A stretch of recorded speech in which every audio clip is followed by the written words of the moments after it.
Hello बच्चों, आज हम आपको समास पढ़ाएंगे कि समास क्या है, समास किसे कहते हैं, समास के कितने भेद हैं, ये आज आप पढ़ाएंगे देखेंगे।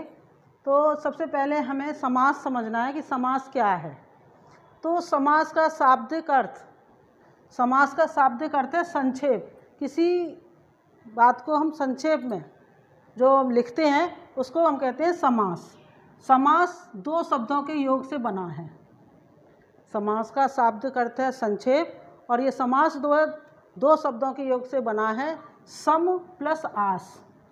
यहाँ सम का अर्थ है पास और आस का अर्थ है रखना, अर्थात जो परस्पर आपस में मिलकर बने उससे समास कहते हैं। तो सम का अर्थ हो गया पास और आस का अर्थ है रखना, अर्थात परस्पर मिलकर जो रखे जाते हैं शब्द उनको हम समास कहते हैं। इसको हम इस तरह से भी कह सकते हैं, जब दो या दो से अधिक शब्दों के मेल से नए स्वतंत्र शब्दों की जो रचना की जाती है उसको हम समास कहते हैं। बच्चों यहाँ पर यह समझना है, शब्द मिलकर समास बनता है और वर्ण मिलकर संधि बनती है। दो वर्णों के मेल को संधि कहते हैं और समास के मेल को, शब्दों के मेल को, जब दो या दो से अधिक, दो हों या दो से अधिक हों, उनसे मिलकर जो नए स्वतंत्र शब्दों की रचना होती है उसको हम समास कहते हैं। और हमारे जो पेपर में आता है वो आता है समास विग्रह कीजिए, समास का नाम तथा समास विग्रह कीजिए। तो हमें ये समझना है कि समास, इसमें हम उसको बोलते हैं समस्त पद।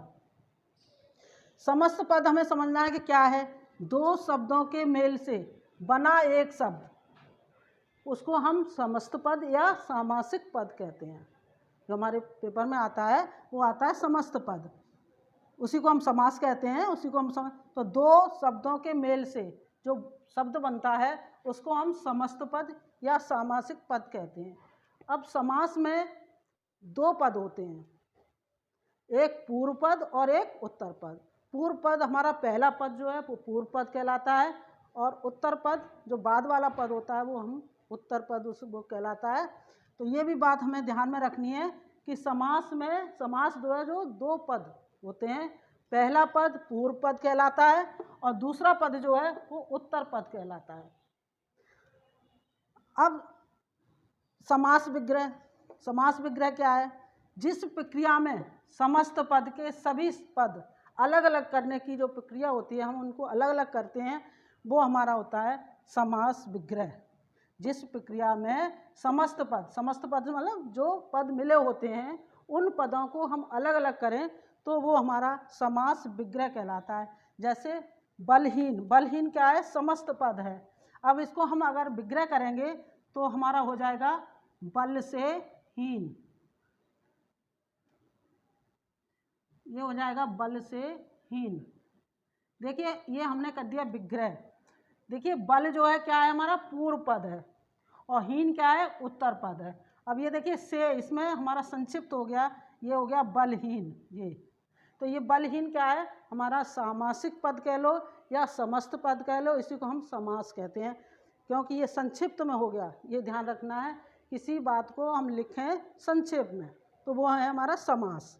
अब समास के भेद, समास के मुख्य रूप से 6 भेद होते हैं जो है देखेंगे। अव्ययीभाव समास, तत्पुरुष समास, द्वंद्व समास, कर्मधारय समास, द्विगु समास और बहुब्रीहि समास, ये 6 समास हैं। ये अव्ययीभाव समास जो है इसमें पूर्व पद की प्रधानता होती है। ये ध्यान रखने की वाली बात है कि किस समास में क्या विशेष है। तो अव्ययीभाव समास जो होता है उसमें पूर्व पद माने पहला वाला पद, उस पद की प्रधानता होती है। तत्पुरुष समास में उत्तर पद की प्रधानता होती है, अर्थात बाद वाला जो पद होता है उसकी प्रधानता होती है। द्वंद्व समास तीसरा हमारा है द्वंद्व समास। द्वंद्व समास में दोनों पदों की प्रधानता होती है। कर्मधारय समास में पूर्व पद विशेषण होता है और दूसरा पद जो है विशेष्य होता है, ये ध्यान रखना है। जैसे कृष्ण सर्प जो है वो हमारा विशेष हो गया और कृष्ण जो है वो क्या हो गया, हमारा विशेषण। तो ऐसे हम पता लगा लेते हैं।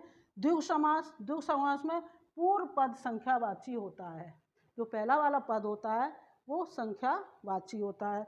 बहुब्री समास में दोनों पदों की प्रधानता नहीं होती है। जो दो पद होते हैं, पूर्व पद और उत्तर पद, उन दोनों पदों की प्रधानता न होकर अन्य पद अर्थात तीसरे पद के अर्थ की प्रधानता होती है। इस तरह से ये आज हम ये समझेंगे कि समास किसे कहते हैं, समस्त पद क्या है, समास विग्रह क्या है और समास के भेद कितने हैं। यह आज हमने समझा। इससे आगे हम अगली वीडियो में आपको समझाएंगे।